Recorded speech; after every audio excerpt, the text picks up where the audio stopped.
questions, and because we want to definitely hear from each of you and kind of who you are, where you're from, what you do, and anything else you want to share. So I'll kind of start in my box. Justice, if you want to start. Oh, there we go. I'm first. This is the second time. I feel like a lucky winner. Hi, everyone. Justice Olson. I am in the Bay Area, and I've done business development, counseling positions, a number of roles in this field over the past 5 years. And I am an avid learner, and these Lunch with Akuas are very informative for me. So I'm just hopping on for the learning part, and good to see all you guys. Thank you for putting this together. Thank you, Justice. It's always good to see you. Thanks, Scott. Well, good afternoon, everybody. Nice to see you all. I work at Confidential Recovery. I'm a crisis coach, family navigator, and I figure if I attend enough of these, I'm going to get a free hat that says, you know, Akua bound. So that's what I'm trying to do, is get my free fucking hat, Michael. Well, I'll make sure Taylor gets that message, Scott. Well, since she's not on this, we'll blame it on her today. So she'll just say, you got to go talk to Mike. So do what you got to do and let me know. And maybe Lauren will, sit with me and look me in the eye and tell me there's no way you're getting that. I have a whole backpack full of stuff for you, Scott. So. Oh my God. There you go. Absolutely. Nice to be here. Thanks for doing this. Welcome, Scott. I'm always good to see you. Tessa. Everyone, I'm Tessa Smith. I do outreach in Orange County and San Diego for Discovery Mood and Anxiety program, and we love Akua. We work with you guys so much, and this is actually my first lunch learning with Akua. I don't remember how you guys say it, but I'm super excited to be here. Thank you for having me.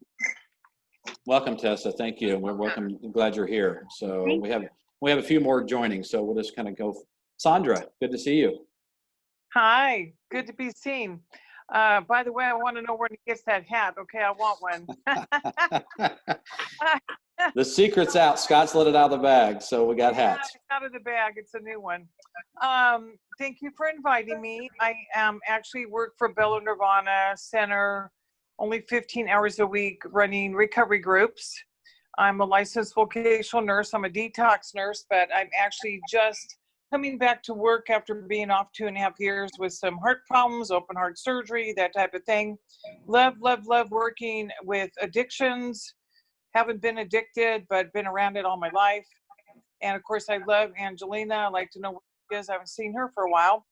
And I think a lot of all of you colleagues, even though I haven't met all of you personally.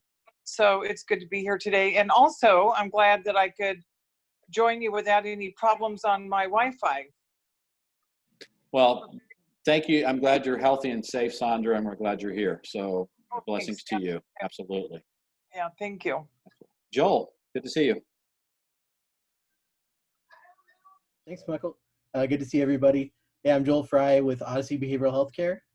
So I work with Pasadena Villa, Life Skills South Florida, and Greenfield Recovery Center. I'm based in Tucson, Arizona, and love to come out and visit with you Southern California people and wherever else you all might be. But I'd love to be a resource for you, particularly for clients who are struggling with more acute psychiatric conditions. So we work a lot with thought disorders, mood disorders, personality disorders as well, OCD and anxiety, as well as substance abuse. And Greenfield Recovery Center in particular specializes in technology addictions, video gaming, and social media for young adults. So good to see everybody. Thanks so much for letting me be here. Looking forward to the presentation. Thank you, Joel. And I will speak one thing. I've phenomenal programs. I have some very close friends who worked with me for many years that actually work there. So welcome, Joel. I'm glad you're here. Keith. Good afternoon. I'm Keith Fosgett. I'm with the Aton Center, located in Encinitas, North County, San Diego. And Lauren, looking forward to you again. This is 2 days in a row, so I appreciate it. And this is going to be awesome. Yes, I know, right? Thank you. Good to see you, Keith. Good to see you, Keith, always. Emily. Hi, everybody. My name is Emily Pellegrini. I am with Montecatini Eating Disorder Treatment Center in Carlsbad. And we treat women ages 16 and up for primary eating disorders, more residential, PHP, and IOP. It's good to see all of you. And Kurt, I haven't seen you in forever. Kurt Carlson. Nice to see you guys. Thanks, Mike. Thanks, Emily. Good to see you as well. Dear friend Colleen. Mike, anytime you host an event, you can count me in. And since I heard Lauren yesterday, I was absolutely coming back again today. I was just really impressed. I'm Colleen Callahan with Benchmark Transitions. We are a young adult specific program, ages 18 to 28. We offer a full continuum of care and extended clinical transitional living. Thanks, Mike. Good to see you, Colleen, as always. Same here. See you again. Good to see you, Kurt. I'm glad you were able to join. Your meeting was canceled, so you could bless us with your presence. Am I up? You're good. Hi, everyone. Great to be here. I think this is my second Akua Zoom, but thanks for the invite and look forward to the speaker today. I work with Private Solution Detox, which is in Rancho Mirage, and most of you know me from my Belmonte days prior to this. I kind of went underground for a couple months while we regroup, and yet we've been taking detox clients, and also we have a new CEO that's pretty exciting. Mike Netherton from Northbound has come over and joined us as our CEO. So many of you probably know him. Please come visit. I just sent my contact information and would love to have you to our facility if you haven't. Many of you may know Alex Meadows, who's also our president, and come see us if you have an interest. Thank you. Thank you, Kurt. I'm glad to see you as always. Chris Curran.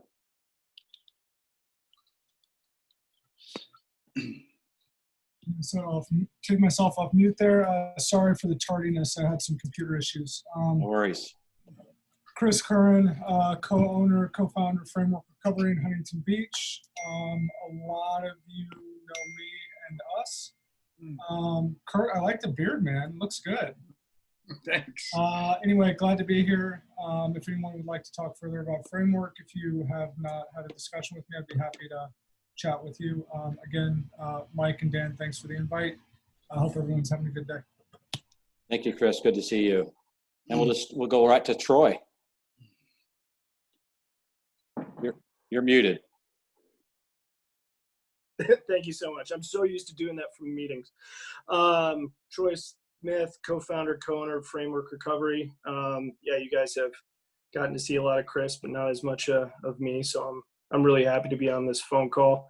Yeah, I think quarantine beards are trending right now. I think that's kind of the new hotness. Is everybody grows facial hair if they can. So I joined the club. But it's nice to be here. Thank you. And I do it because that's the only hair I can grow. So I'm good. So just to be transparent here. So Hannah Kate, good to see you. Hey guys, thank you so much for having this. This has been wonderful through all these weeks.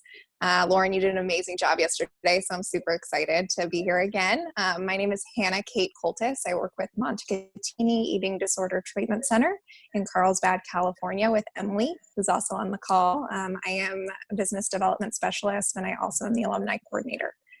Thanks so much for having this. Thank you, Hannah Kate. Kendra. I know I saw her and then she disappeared. Are you there? On mute. Kendra? There you are. Sorry, I'm on my phone. Hi, I'm Kendra. I work at Akua Mind and Body as an associate marriage family therapist, and I'm happy to be here as well. Thank you, Kendra. Thank you for what you do. Art, are you with us? Yes, can you hear me? Yes, go right ahead. Good morning, or good afternoon, actually. My name is Art. I am Assistant Director for Empire Recovery Center in Redding, California. We are a social model detox residential and outpatient facility. And this is my first time on, and so I'm just here to do a lot of listening and learning. So thank you. Glad to have you, Art. Welcome. Absolutely.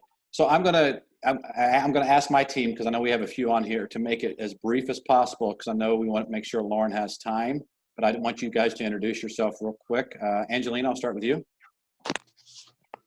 Hi, I see some of my people on here, Sandra and Justice. Thanks for joining.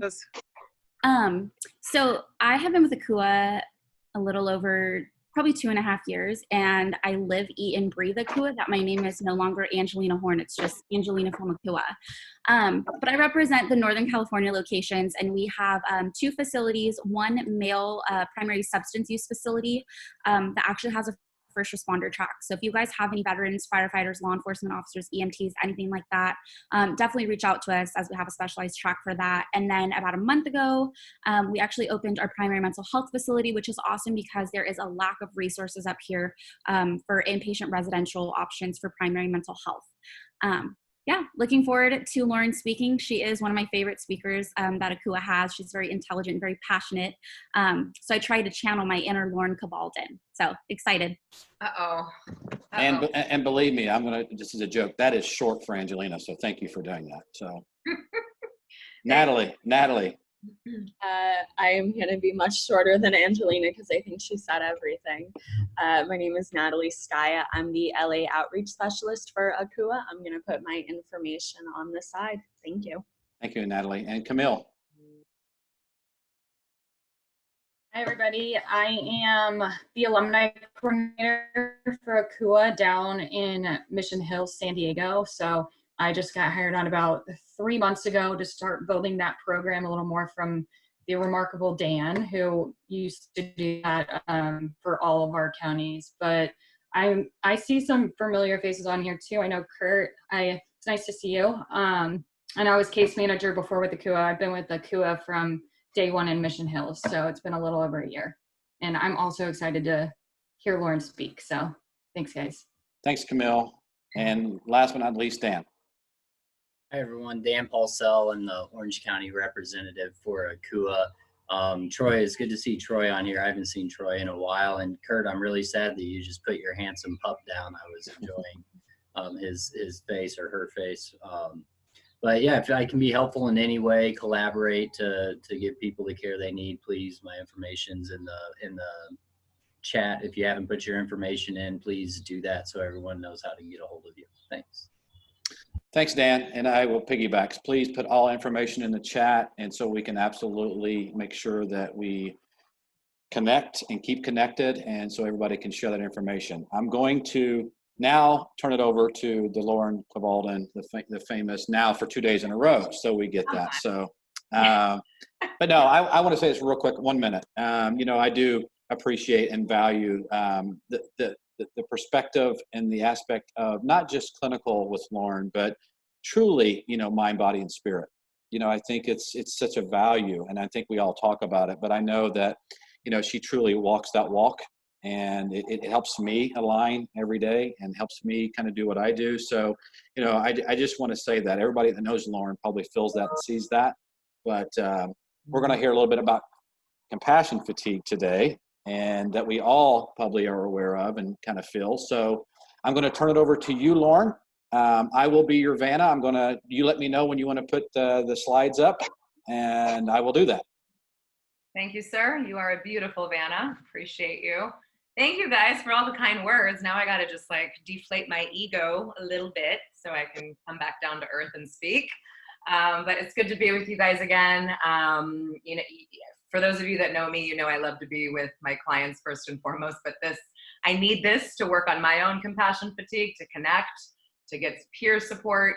This is so important that we connect to each other, that we support each other, share our stories, with the proper ethics. But I'm just really happy to be here again. And thank you to everybody that joined yesterday too. It's good to see your faces again. We talked yesterday about the Therapeutic Alliance. So today I'm going to speak about compassion fatigue. And this is really near and dear to my soul. I joke about this a lot, but I believe that therapists especially are just professional codependents with boundaries. Some of them not so good boundaries, but that's what I joke about. And so I know we're navigating that every day. And I've oscillated from having really strong boundaries with work and with my work-life balance, and having weaker boundaries with work. And I think after many, many years working in this field, I think I finally found my sweet spot. So I just want to talk about that a lot with you guys. For those of you that aren't client-facing, you still are probably experiencing a lot of compassion fatigue, supporting your teams or hearing stories about clients. Or just even getting out there, in the field or on these Zoom calls. It's just, we are in the business of supporting and energizing our peers and our clients. So this is relevant for everybody. So Michael, if you're Start, Vanna, please. Now let me know if you can see. I can see. Yes, Can everybody else see? No. Yes. Do I need to go back, or is that the start? That's Yes. right. No, we can see. Yeah, Got you can go back. If you can go back 2 slides, that would be awesome. Backwards. Am I going forwards? You're going forwards, I think. We're getting a preview, so that's cool. Oh. There we go. You go all the way to Understood. the beginning, and then this. Yeah. Got it. There we go. Thanks, Michael. All right, so we can go to the next slide. I want to ask you all a question. What is the most important thing in my life? Ask yourself this. Now, most people, their first response is their dog. That might be Kurt's response. Or it's, your family, your job. For some people, it might be your car or your watch or your purse. But the reality is that answer should really be me. And oftentimes, especially in the helping profession, we're putting ourselves on the back burner. So if you cannot take care of your own happiness first, how can you bring fulfillment and joy to anyone else? And I've actually had to learn this the hard way.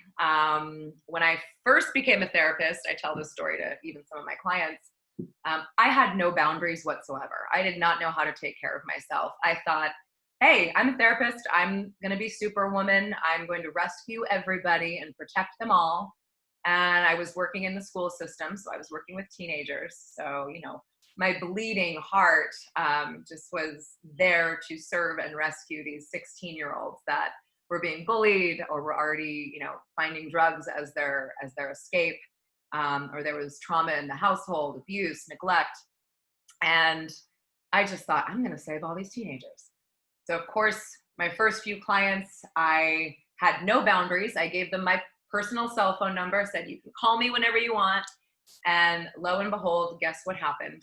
I suffered quickly from burnout.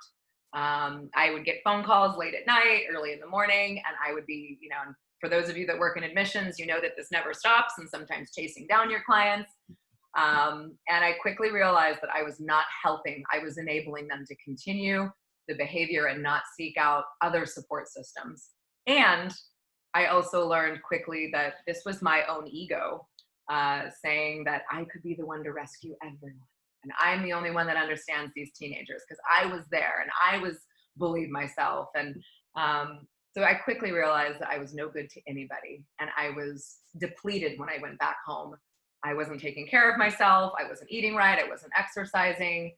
I wasn't spending time with my friends because I'd get back home and have nothing to give anyone else. And I realized quickly what compassion fatigue was. And this was important for me because I realized my job did not mean I had to give endlessly. And I also realized where this came from in my own childhood. I would portray that family role of the clown or the mascot, where I try to diffuse the tension in my household with humor. And that was kind of my first job as a therapist, to kind of use humor to diffuse tension. And then I learned that I was putting my own feelings and my own needs on the back burner. And that's part of the reason why I probably became a therapist. So I always ask myself those questions of what brought me into this work. And I encourage you to ask that as well. What brought me into this work? Even if you work in business development or owning the companies that you own, what brought me to this work of helping others? And most of the time it does come from our early childhood and our desire to help, but just taking a look at that and where we might be overcompensating from our childhood is really important. So that's the first question I'm asking. So next slide, please. All right, so what is compassion fatigue? It came from, the term was actually coined in 1995 by Charles Figley. He worked with Vietnam War, the Wounded Warriors, and he quickly realized after hearing their stories, and he was actually suffering from vicarious traumatization. It was stepping into their experience. Their dreams became his dreams, in his words. And it really wasn't, as he termed it, an emotional and physical burden created by caring for others in distress. So he quickly realized after hearing these stories, he was coming into work the next day and he had nothing to give his next patients. And he started to realize he was having the symptoms of PTSD. He was having nightmares, flashbacks, difficulty sleeping. He himself couldn't get into REM sleep, which is that deep, deep sleep in which we have the neurochemical bath that repairs our brain. So he started to have some of the symptoms also of PTSD from hearing the stories. So he didn't experience the trauma, but he was feeling as if he was experiencing it himself. So next slide, please. All right, so the symptoms of this, so check in with yourself if this is something you've experienced, or maybe some of your coworkers or clinicians you work with might have experienced this. So feeling irritated or frustrated most of the time, feeling worthless or sad, isolating, disconnecting, feeling depleted, like your cup is empty. Physical ailments like GI issues, very somatic responses, tension in back and neck, crippling anxiety and racing thoughts, feeling like others' needs and survival come first. So your own needs go to the back burner. So if you feel like you have suffered with any of these symptoms, or someone you know or love or someone in your circle has, this might be what's going on, as we're kind of burning the candle at both ends. So, next slide, please. All right, so the origins of this is what I'm interested in, and this is where we can bring awareness so we can actually heal. So a lot of this for us starts in early childhood. So notice, and I kind of ask you to reflect for a moment, if you were the one that your friends and family went to for help when you were younger, if you lacked strong boundaries, you know, anytime someone asked you for help, was your first response yes, and you had that rescue or that hero mentality. You had lack of securely attached relationships, and for those of you that were on the call with Britain in Active Recovery yesterday, those securely attached relationships come from being both a safe place to have that optimal frustration, to be frustrated. You know, if your mom won't allow you to have a temper tantrum, you know, she will, you know, she'll be angry or react. You're taught that your anger is not valid. So a secure relationship allows us to have anger, be frustrated, or feel rejected, and that's okay, and our feelings are valid. But there's also that element of optimal gratification, that we're getting love, respect, nurturing, positive reinforcement from our parents. So if we didn't have that growing up, that ability to get angry and also that gratification from our parents, generally speaking, we had that lack of a securely attached relationship. Unresolved past pain or trauma. So it's funny, when I actually started doing my own EMDR work, some of you may have done some EMDR yourself, which is a trauma-focused therapy that I do. I thought to myself, I don't really have any big traumas that I can think of. But when I realized some of the unhealthy ways that I act in relationships, which, as I mentioned earlier, I'm doing some self-disclosing, but I use that clown or mascot role, which is I use humor to deflect sometimes. So that's my stuff. And then I looked at where that came from in my own childhood, right? So was I acting out that role in my own childhood? And that's kind of a sign of my own little trauma. You know, I didn't have any big T's or big traumas in childhood that I can identify, but I realized why I might use humor to deflect, because it might be too unsafe to really share my feelings. So looking at how we act today, how we are maybe in our romantic relationships, ways that we've been given feedback that we're not showing up, you know, fully and authentically ourselves, generally comes back. We can trace it back to our early pain and trauma. Any negative self-talk and cognition. So I am bad, I am worthless, I am powerless, I am ugly. These are the negative cognitions we use in EMDR. Where did I get that message early in childhood? I remember I use an example, and I love my mother and I have a good relationship with her, but I use an example of not cleaning the bathroom perfectly enough for my mother when I was a child, when I was growing up or in adolescence. And, you know, she'd come home from work and she would kind of inspect my work.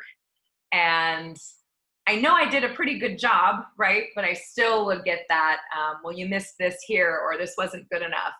And so I realized I internalized this negative cognition of I am not good enough. And this has nothing to do with my mother. I had to learn to not take it personally. She had her own stuff too growing up, and that perfectionism and all of that. And her intentions were good, But what I internalized when I was 12 or 13 or 14 was, I'm not good enough. This is not enough.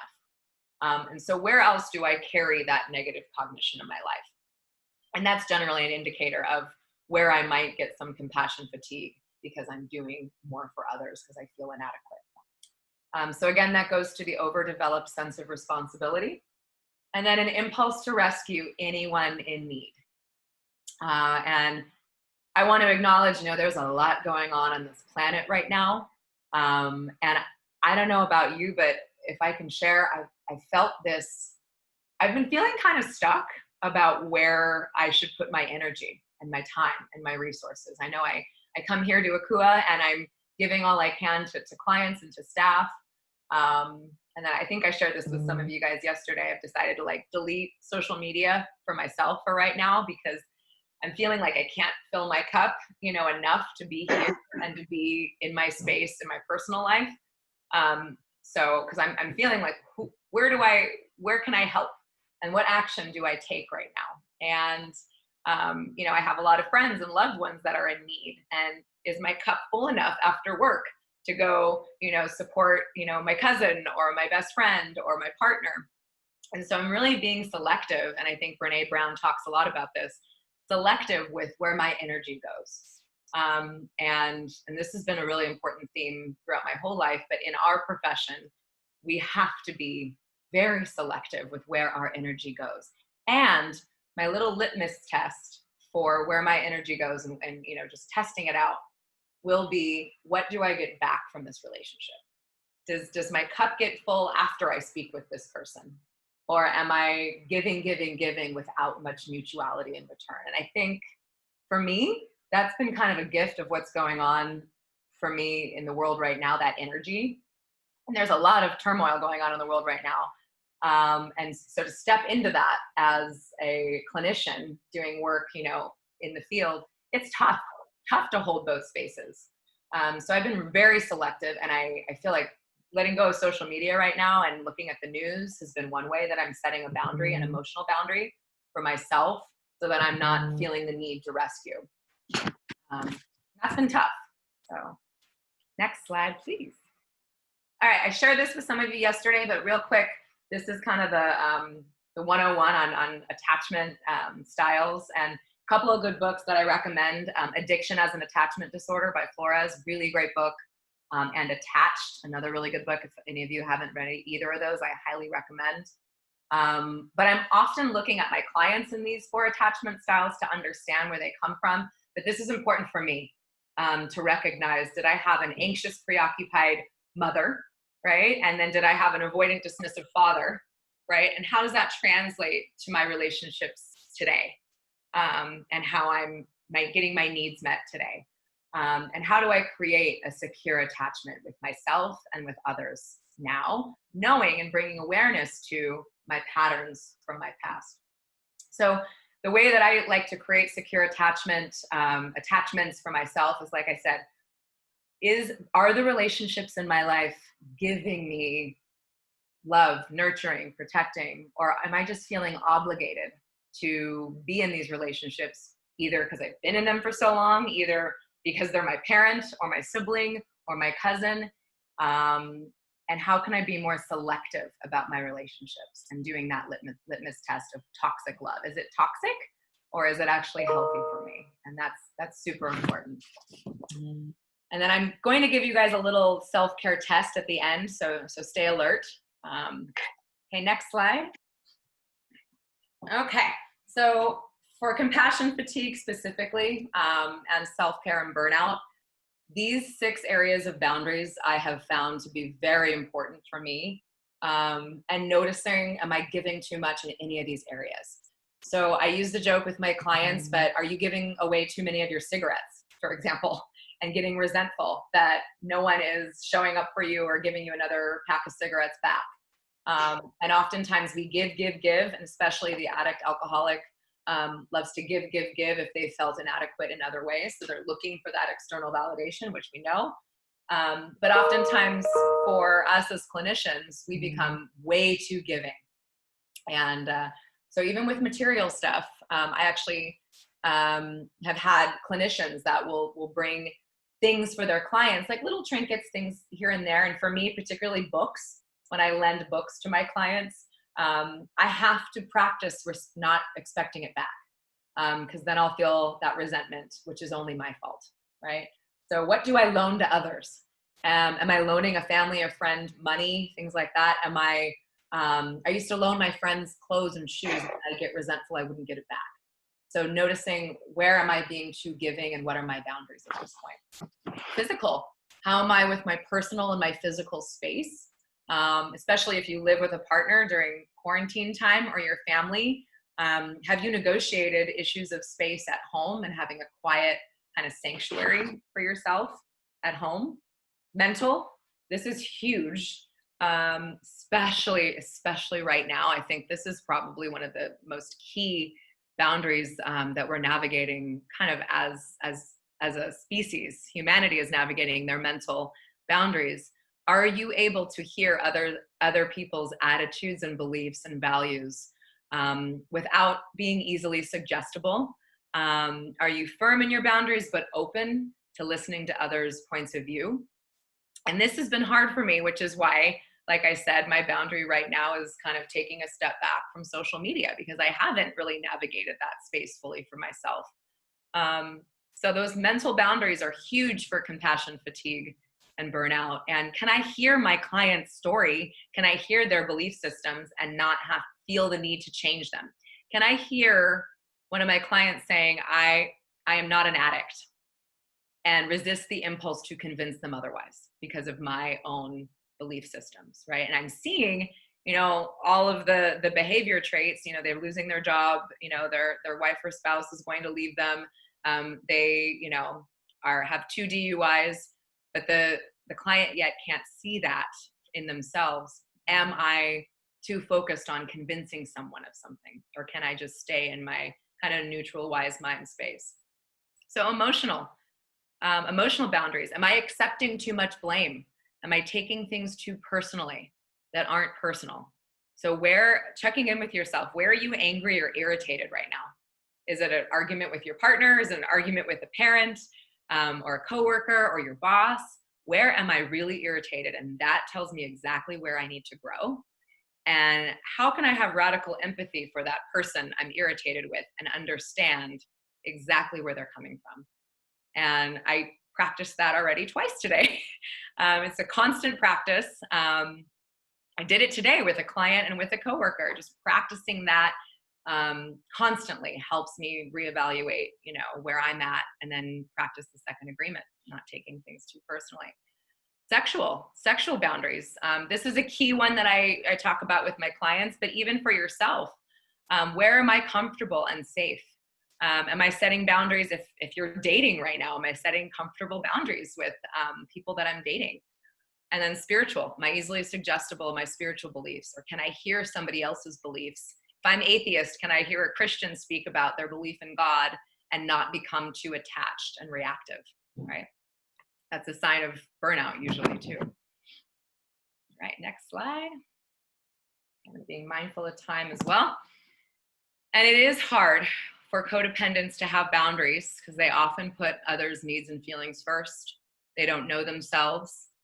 They also don't feel they have rights. And they believe setting boundaries jeopardizes the relationship. That's a key one.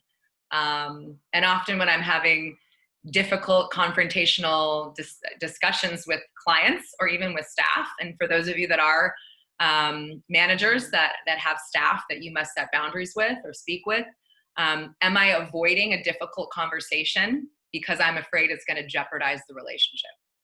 That's one of the biggest things for me when I'm dealing with compassion fatigue. It usually has to do with my inability to speak up and be assertive and use an I statement. And that usually, a lot of times that will happen in the workplace and in your family. Your workplace is your new adult family. And some of those same patterns of passive or aggressive behavior normally happen for us in the workplace. So notice, am I not having that conversation with my boss that I need to have, or with a coworker that I need to have? And that's also really, really important. And then they never learn to have healthy boundaries. So most of the time, codependents never really had that model of what a healthy boundary looks like. of, saying no and sticking to it. So that's super important. We're going to get to the quiz in a second. So next slide, right? No is a complete sentence. That was very hard for me to learn as a codependent. I felt like no was mean. I know many of us feel like when we say no to someone when they're asking for help, especially if they're in need, that first impulse is, I want to help. And I had to practice really understanding that I oftentimes was enabling someone else not to have the dignity to fail for themselves or to try it out themselves. So this is, again, my own ego that gets in the way if I'm, saying yes, and I'm the heroic rescuer to everyone else. And then, of course, one of my favorite quotes from Brene, compassionate people ask for what they need. They say no when they need to, and when they say yes, they mean it. They're compassionate because their boundaries keep them out of resentment. So that's a huge one. And it's funny, I had a client downstairs. We're celebrating her milestone ceremony. And she's one of those clients that does for everybody else. She's always looking for what all the other clients need and coming to staff and going, oh, she needs a comfier pillow. And, he needs to call his wife, and always looking for, in her mind, what she feels like is helpful. And what I shared with her downstairs just now before I came on this call was, you cannot help anybody else unless you help yourself first. And I wanted her to walk out of here today with that image of not keeping herself small so that everyone else around her can be big. It's that idea of really embracing your greatness so that everybody else can have permission to do the same, which is huge. So now I would like to do a little self-care assessment with you guys. I know we just have a few minutes left. But what I'm going to do right now is I'm going to go through some kind of a list of Hey, Lauren, can I stop sharing, or do you want me to? Yeah. Okay, I just want to make sure. Sharing. That's fine. So I'm going to go through kind of a list, and I'd like you guys to reflect on each one of these things. Maybe rate yourself on this right now. I'm going to go through a list of self-care items, and I want you to be really honest with yourself. When is the last time that I did this? How often am I doing it? So I'm just going to go through and just kind of meditate on all of these items for yourself. This is for you. This is for you. Time for you. When's the last time you ate healthy foods? Are you taking care of personal hygiene? I think for me, exercise has really, really been a difficult one right now. So what am I doing for exercise? This one's really interesting. So wearing clothes that help me feel good about myself. Now this is different than chasing brand name items, but this is like, do I feel good in the clothes that I'm wearing? Or if I'm, quarantined all day at home, am I wearing PJs all day, or did I actually put pants on today and feel good about myself? Am I eating regularly, which is really, really important for nourishing the body? Am I participating in fun activities? And I reflected on this morning. When was the last time I did something fun, which is really tough to do right now in quarantine. I'm really trying to get creative with that right now, because the stuff that I find fun, I'm not able to do right now, snowboarding and all that kind of stuff. So how can I create fun for myself? Am I getting enough sleep? For some is really tough. Preventative medical appointments. When's the last time you made a preventative medical appointment? Are you resting when sick? So I know a lot of us have difficulty calling out sick because we feel guilty because someone else is going to have to do our work for us. Let me tell you, as someone that has plenty of employees, I want them to call out sick. I want them to rejuvenate themselves. I want them to have that day off. So call out sick, take a day or take a half a day. And for psychological care, are you taking time off work, participating in hobbies? Are you getting away from distractions? So I know most of you, the phone is the primary mode, and I already look at my phone. It's our primary mode of work, our primary mode of communication, but when's the last time I was away from my phone for several hours, or put it on silent, or told my team I will not be available? Think about that. When's the last time you did that? Learning new things unrelated to work or school. When's the last time you learned a language or took up an interesting hobby that's totally different? And that also is one of the keys that John Gottman's talks about in healthy relationships. Is the thing that keeps couples together is really not communication or trust or respect. It actually is a big M word, mystery. It's having a different hobby or interest that actually draws your partner in so they can learn something new. It was fascinating for me to find out. Expressing my feelings in a healthy way. Okay, so if there's something bothering you right now, why am I not saying it? What am I resisting? And can I use an I statement? I feel blank when you blank because blank. Tough to do. Write it out first before you say it, and then say it confidently to someone, or text it if you're better with that. Recognizing my own strengths and achievements. What are you proud of? When's the last time you took a day trip or vacation? I know it's very limited right now, but I tried to look if I could get away to Palm Springs this weekend, and what's open. Just trying to get out to a new environment is super tough, but it's necessary. Doing something comforting. I know for me, watching The Office is comforting. Something about just knowing all of the episodes and the humor is comforting to me. So that's my comforting practice. Taking a long bath, finding reasons to laugh, talk about my problems, spending time with people you like. So not feeling obligated to spend time with people you don't. And why am I spending time with someone I don't like? What's that about? Call or write or Zoom or FaceTime friends and family who are far away. I've now been doing that once a week with my family in Hawaii, and my great uncle who's like 96 years old. I think this is more I've talked to him in our whole lives together, and it's pretty cool. Having stimulating conversations, meeting new people, which is tough to do now, but it's kind of, when we have this platform, it's been kind of a gift as well.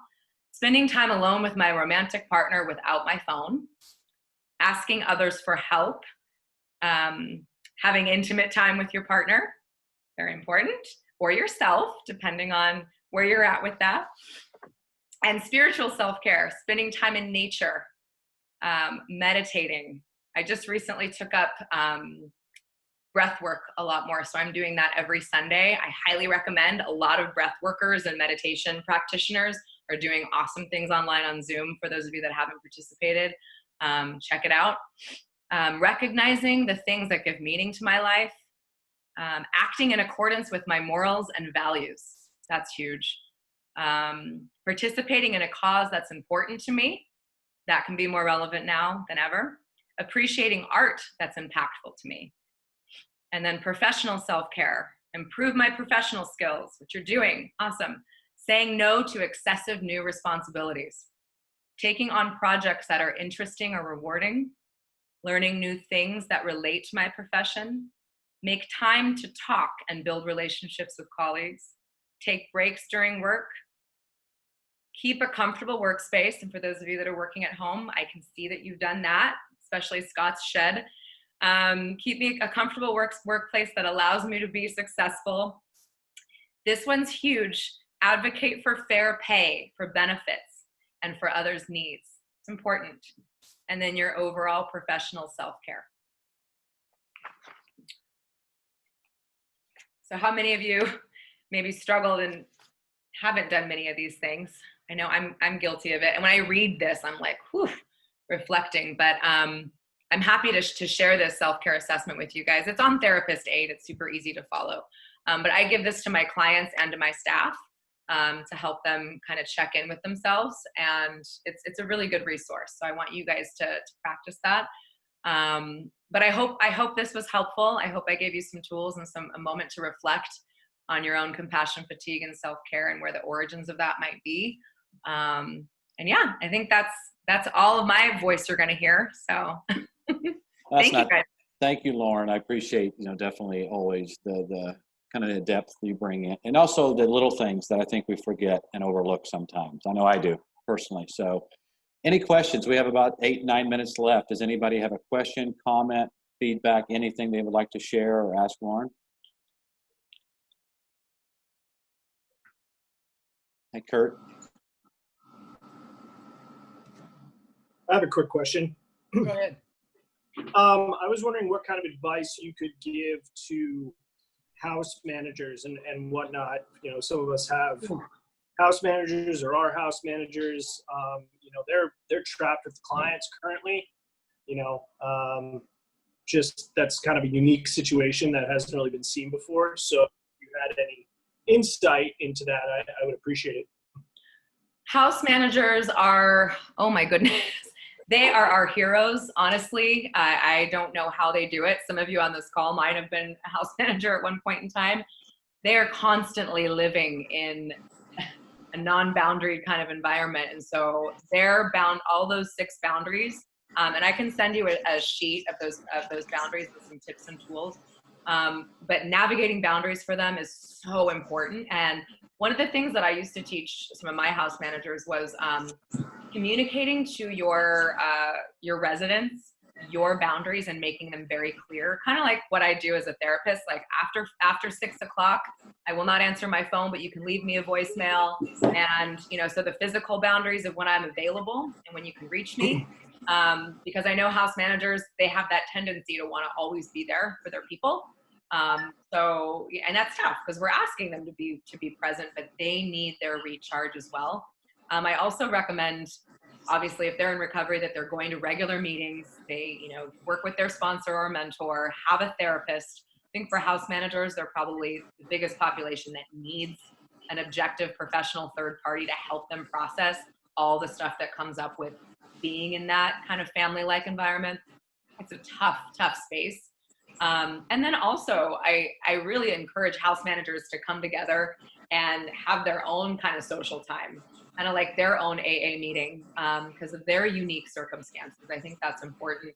And as employers of a house manager, making sure they take their time off, making sure we give them their time off. You might actually have to demand that they do it so they can get away, because oftentimes they feel too loyal to their people to leave.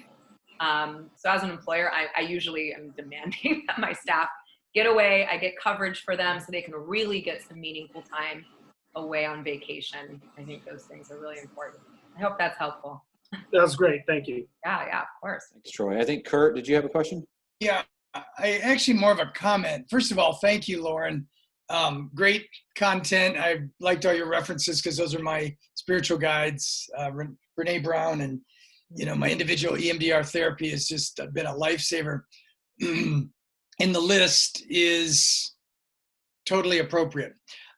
Maybe half I'm able to accomplish on a weekly basis. But my comment to other colleagues here is we're tied to our computer, Zooms, and our phone, and I literally don't take a break for hours. I mean, I don't know if anybody else relates to that, but it's crazy because I have physical debilitation from that. You can't sit in the same chair that long, but I don't know what it is, if it's, not figuring out how to set an alarm or something, but how do people manage that? Because I'm open to suggestion.